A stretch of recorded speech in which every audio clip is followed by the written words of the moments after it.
Shalom, selamat berjumpa kembali ya. Semoga kita semua dalam keadaan yang sehat, sehingga hari ini kalian bisa belajar kembali untuk bab 2 dengan judul Hidup Berpengharapan.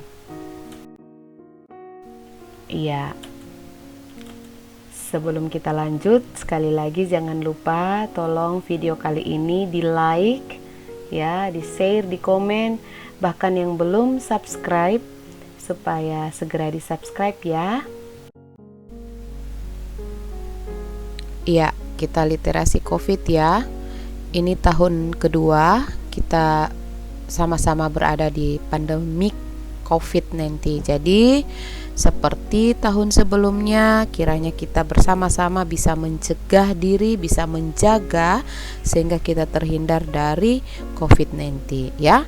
Jangan lupa untuk selalu mencuci tangan, jangan lupa untuk memakai masker ya, dan tetap berada di rumah ketika kalian tidak punya hal yang terlalu penting untuk berada di luar rumah ya.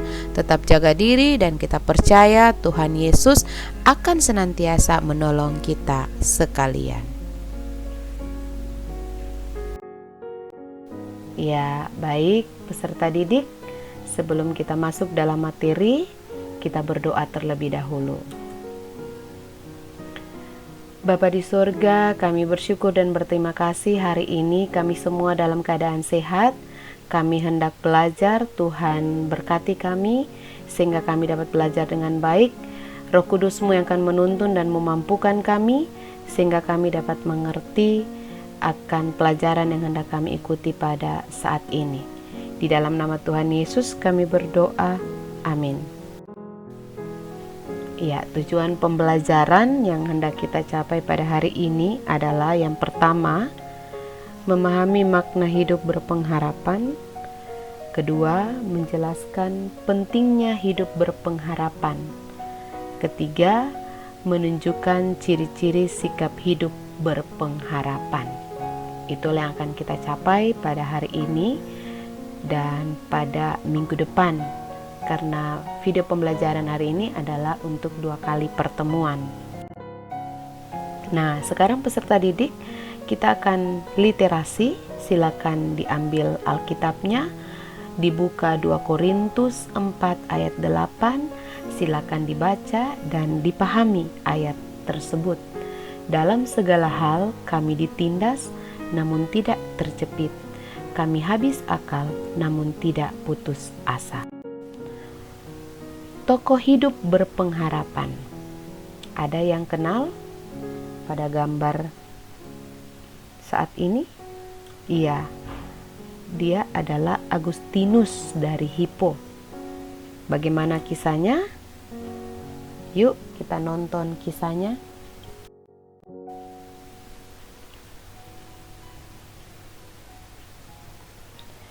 Agustinus dari Hippo lahir pada 13 November tahun 354 di Tagaste, Afrika Utara. Sejak muda sudah mengenal peperangan antara terang dan kegelapan. Ibunya adalah Monica, pengikut Kristus yang taat, tetapi ayahnya Patricius, seorang pejabat tinggi di pemerintahan yang tidak percaya Kristus dan menjadi penyembah berhala. Kehidupan keluarganya merupakan tantangan karena perbedaan iman antara ayah dan ibunya. Agustinus menolak mengikut ajaran ibunya. Agustinus hidup dalam pesta pora, foya-foya, dan pergaulan bebas. Tetapi Monica, ibunya, tidak pernah berhenti mendoakan suami dan anak-anaknya. Secara khusus Agustinus, Monica terus berpengharapan bahwa suami dan anak-anaknya akan bertobat dan menerima Yesus, sehingga suatu saat Patricius sakit keras dan sebelum meninggal ia bertobat dan minta dibaptis. Agustinus pergi meninggalkan ibunya di Italia. Agustinus bertemu Uskup Ambrosius yang membimbingnya hingga akhirnya lebih dari 20 tahun doa ibu Monica terjawab. Agustinus bermimpi bertemu seorang anak yang menyuruhnya membaca Alkitab. Akhirnya pada saat itu Agustinus menerima Yesus. Ibu Monica sangat senang. Agustinus menjadi uskup yang kemudian dikenal Bapa Gereja.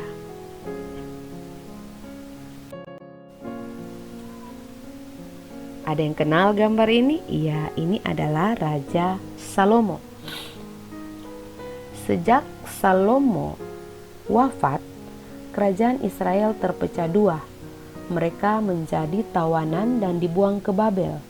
Selama itu, umat Israel menanti-nantikan Allah untuk memulihkan mereka menjadi bangsa yang merdeka dan makmur seperti yang dinubuatkan Nabi Yesaya pada kitab Yesaya 40 ayat yang pertama hingga ayat yang kedua dan Mika 5 ayat 1-2.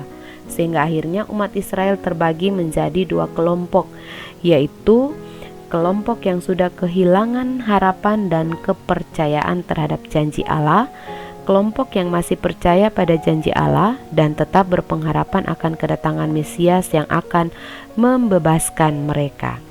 Nah, peserta didik, dalam kelompok yang kedua ada seorang bernama Simeon. Lukas menyebut Simeon adalah orang yang setia, benar dan saleh dalam menantikan Mesias. Meskipun sudah tua, ia tetap berpengharapan bahwa ia akan melihat Mesias. Lukas 2 ayat 26.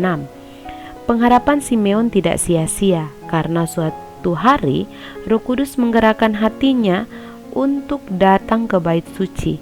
Di sana ia bertemu dengan Maria dan Yusuf yang membawa bayi Yesus. Simeon sangat bersukacita. Sambil menggendong bayi Yesus, ia merasakan bagaimana janji Allah digenapi dalam hidupnya dan umat Israel. Arti pengharapan. Menurut KBBI, harapan artinya sesuatu yang dapat diharapkan, keinginan supaya menjadi kenyataan, orang yang diharapkan atau dipercaya.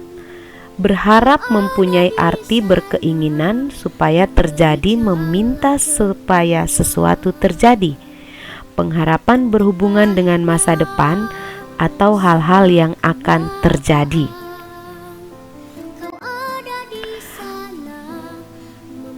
Menurut Alkitab, arti pengharapan sebagai berikut.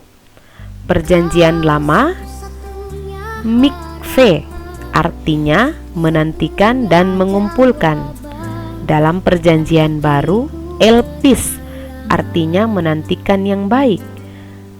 Menurut Alkitab, pengharapan adalah sau atau jangkar yang membuat kita terkait kepada sesuatu yang kuat, stabil dan kokoh. Dalam hal ini adalah janji Tuhan di dalam hidup kita yang membuat hidup kita teguh, bertahan di tengah hantaman badai.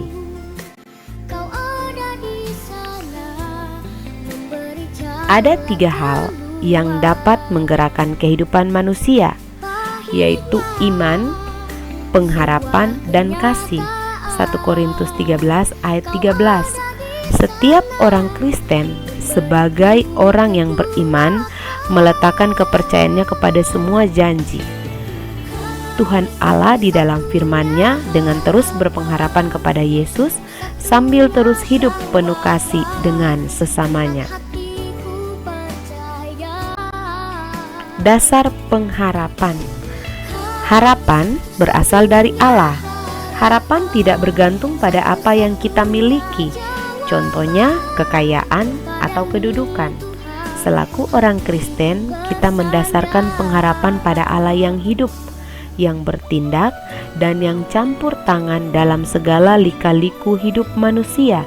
Harapan akan menjadi kenyataan, dan harapan tidak akan mengecewakan, sebab pengharapan ada karena iman kepada Tuhan Yesus yang menjanjikan keselamatan.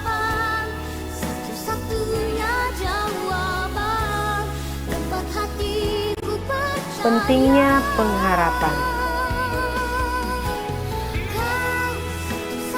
Keuntungannya yaitu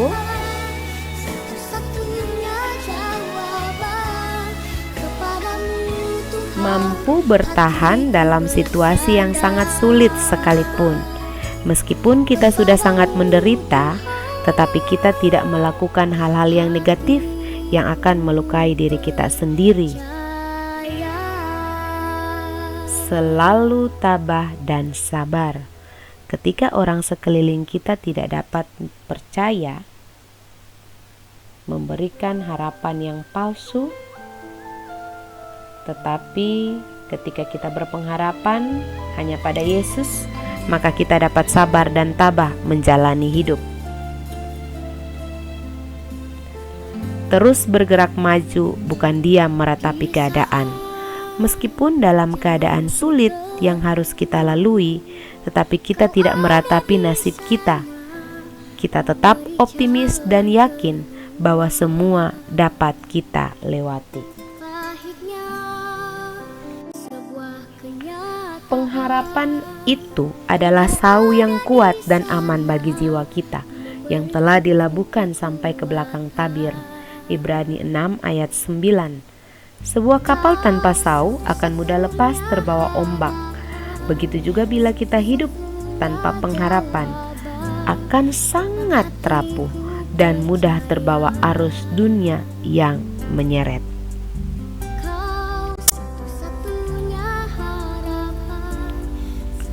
Bila sekarang kamu sedang mengalami berbagai macam kesulitan, entah itu di rumah ataupun di sekolah, janganlah berputus asa.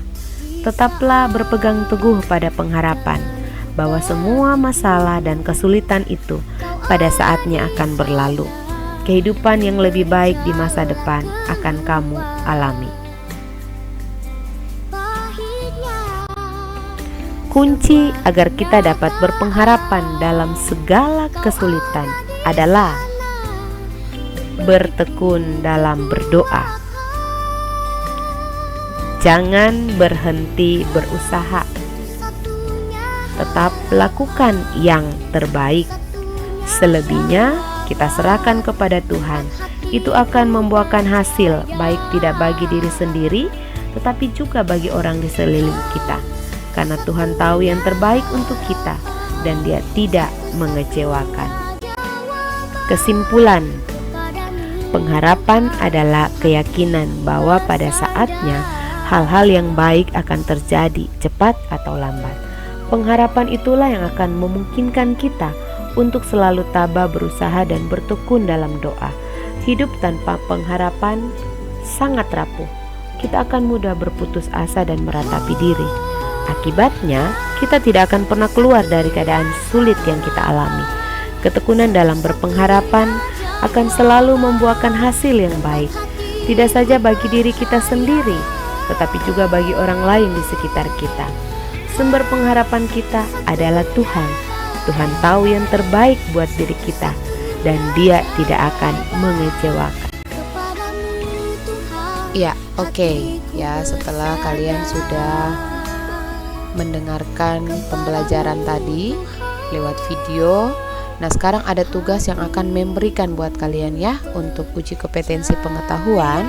Itu tugas pertama ya, meminta kalian menuliskan masing-masing 5 ciri-ciri hidup berpengharapan dan hidup tidak berpengharapan ya. Jadi silakan kalian tulis di buku tugas. Kalian menuliskan berdasarkan materi ya. Materi kita tadi kalian lihat bagaimana ciri-ciri orang yang berpengharapan ya. Dari kisah-kisah yang sudah tadi disampaikan dalam video, bagaimana ciri-ciri orang yang hidup berpengharapan dan bagaimana ciri-ciri orang yang hidup tidak berpengharapan. Jadi masing-masing 5 ya contohnya. Nah kemudian tugas 2 ini nanti beda-beda ya tanggal pengerjaannya. Yang tugas 1 tadi itu dikerjakan tanggal 3 Agustus ya. Kemudian untuk tugas 2 ini dikerjakan tanggal 10 ya. Dikerjakan tanggal 10 minggu depan. Kemudian ada pilihan ganda, nanti lihat di materi dalam bentuk Word. Nah, ini uji kompetensi keterampilan ya. Uji kompetensi keterampilan ini kalian kerjakan hari ini juga ya. Kalian kerjakan hari ini juga. Meminta kalian menuliskan pengharapanmu untuk dirimu, untuk orang tuamu, serta untuk negaramu. Apa harapanmu untuk dirimu, orang tuamu, negaramu. Nah, setelah selesai kalian tulis di buku tugas, kemudian tugas ini kalian update, kalian menuliskan kembali, kalian update postingan ya di media sosial, baik di Facebook, di IG atau media sosial lainnya yang kalian punya, mungkin di Twitter, terserah, boleh, yang penting media sosial. Tetapi menggunakan hashtag ya, menggunakan hashtag yaitu PAK8, tag Hidup Berpengharapan, tag Velias Lintengko, tag 2021. Jadi meskipun kalian tidak berteman dengan saya di Facebook atau IG, tidak apa-apa. Yang penting sudah ada hashtag atas nama saya. Ya, mau tandai saya juga boleh. Ya. Jadi setelah selesai kalian tulis di buku tugas, selesai kalian posting, hasil postingan kalian itu kalian screenshot, kemudian kirim di grup seperti biasa. Ya, ini tugas hari ini ya, dikerjakan hari ini. Ya, semoga kalian bisa paham dan tidak bertanya lagi. Merasa sudah cukup jelas. Jadi ini adalah uji kompetensi keterampilan. Silakan kalian menuliskan pengharapanmu. Apa yang menjadi harapanmu sekarang? Ya, harapan untuk dirimu, untuk orang tuamu, bahkan harapan untuk negaramu. Ya, semoga bisa dipahami. Jadi kita belajar untuk materi bab 2 ini 2 minggu ya.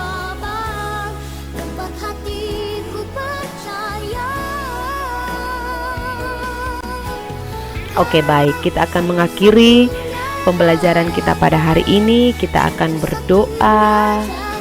Mari kita berdoa. Tuhan Yesus, Engkaulah satu-satunya harapan dalam kehidupan kami. Terima kasih buat materi pembelajaran pada hari ini. Kiranya dapat kami pahami dan mengerti, dan Roh Kudus-Mu yang akan menuntun kami untuk melakukan dalam setiap kehidupan kami. Ya Bapa di surga, berkati kami semua, berkati orang tua kami, berkati negara kami. Biarlah Indonesia bisa cepat sehat dan pulih, sehingga kami boleh beraktivitas sebagai seorang pelajar dan guru di sekolah kami. Terima kasih Bapa di surga, dalam nama Yesus, haleluya, amin. Baik, pembelajaran kita sudah selesai. Terima kasih. Tuhan Yesus memberkati. Selamat belajar. Salam sehat.